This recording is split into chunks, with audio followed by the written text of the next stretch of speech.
We're constantly hit with these huge headlines about the future.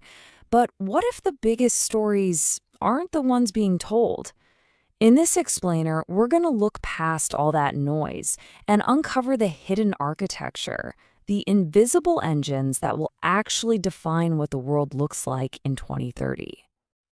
Okay, I know that's a bold statement, but it's really the heart of everything we're about to explore. See, the most important, most profound shifts happening right now, they're not the things grabbing all the attention. They're the essential systems being quietly built just beneath the surface. So, first things first, let's talk about the trends you already know. The big, flashy stuff that dominates our feeds pretty much 24/7.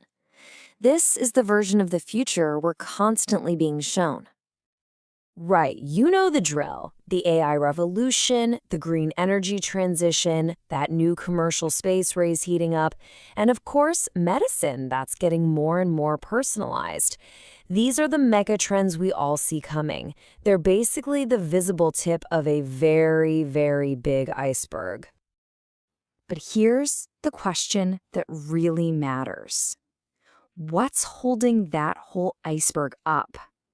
Because for every single one of those big, visible trends, there are these invisible challenges that have to be solved first. And that, my friends, is where the real story begins. Let's kick things off with AI. We tend to think of it as this abstract thing, code that just lives up in the cloud. But that cloud has a very real, very heavy physical footprint. And wow, does it have an enormous price tag. Just look at this number for a second. $2 trillion. That's the estimated investment needed in purely physical infrastructure by 2030 just to keep the AI boom going. We're not talking about software here. This is concrete, steel, power grids, and a whole lot of plumbing. And here's the absolute core of the problem. Modern AI chips get incredibly hot. I mean, ridiculously hot. The traditional air conditioning that's cooled data centers for decades, it just can't keep up anymore. It has literally hit a physical wall. So the solution is something called data center liquid cooling. It's way more efficient, it lets you pack more computing power into a smaller space, and honestly, it's quickly becoming non-negotiable. But cooling is only half the battle. These data centers need a colossal, and I mean colossal, amount of clean, reliable power that runs 24/7. The solution that a lot of people are turning to is a technology called small modular reactors, or SMRs. The easiest way to think of them is like factory-built plug-and-play nuclear power plants. They're designed to provide that constant carbon-free energy that AI is so hungry for. And it really all comes down to this. The AI industry's thirst for power is so absolutely immense that it's forcing a complete renaissance in nuclear energy. SMRs are shifting from just being this kind of cool, theoretical option to a full-blown commercial necessity, all driven by the demands of our digital world. Okay, so we've got the power sorted out, but how do we actually secure this new world? In a time of, let's face it, geopolitical fractures and these insane technological leaps, the old rules of security are being completely thrown out the window. This right here is one of the most urgent and, frankly, least understood threats in cybersecurity today. It's called Harvest Now, Decrypt Later, and it's as scary as it sounds. Bad actors are stealing massive troves of encrypted data right now. Now, they can't read it yet, but they're betting that in a few years, quantum computers will be powerful enough to just shatter today's encryption, unlocking every single one of those stolen secrets. And because of that threat, a frantic race is on to solve it. This number, a nearly 47% compound annual growth rate. It shows you the absolute explosion in the market for what's called post-quantum cryptography.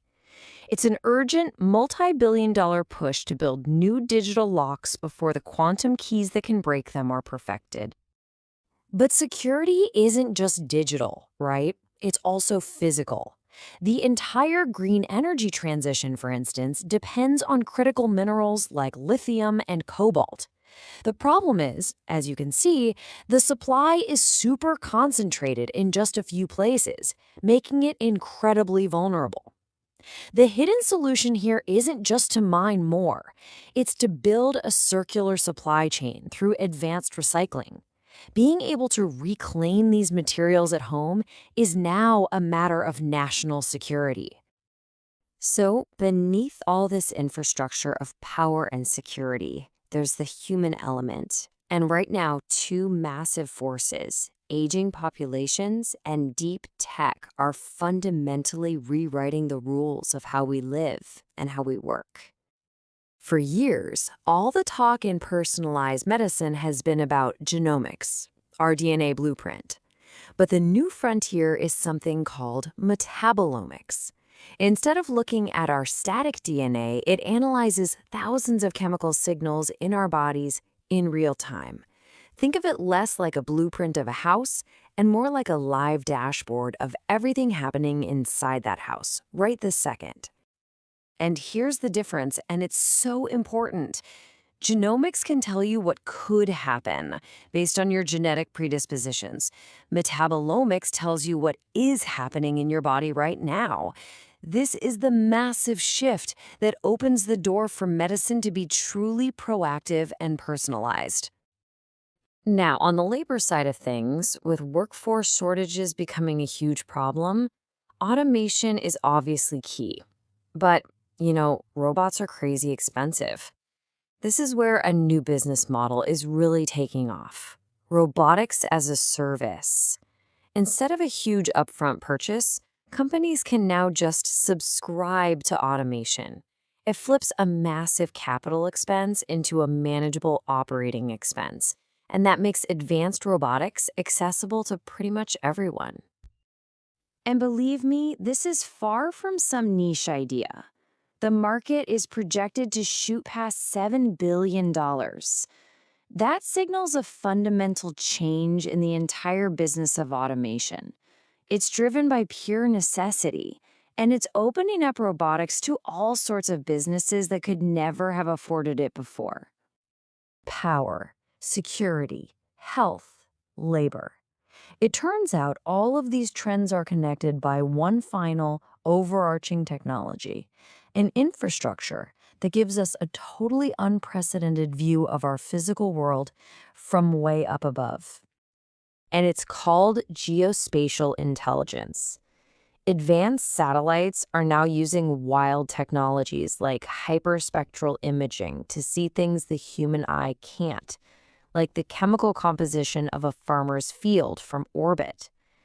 This real-time data on supply chains, commodities, and risk is becoming so incredibly valuable, it's creating a whole new field, spatial finance. So now that we've kind of dug up all these hidden sectors, we can finally step back and see the full picture, the invisible foundation that connects everything we've talked about. This table right here lays the whole idea out perfectly. For every big headline trend, there's an invisible foundation making it possible. The AI revolution, it's actually powered by liquid cooling and SMRs. The green transition, it runs on critical mineral recycling. Our whole digital economy is being secured by post-quantum cryptography. And our ability to deal with global uncertainty, well, that increasingly relies on geospatial intelligence. So, what's the ultimate takeaway from all this? It's simple, really. The biggest, most durable opportunities for the future probably aren't in the flashy trends we all see. They're in the essential, maybe even boring infrastructure. The plumbing, the power, the security, that the entire visible world is being built on top of. We've pulled back the curtain on the invisible engines of tomorrow. So the question I'll leave you with is this. Now that you can see this hidden architecture, what future will you start looking for?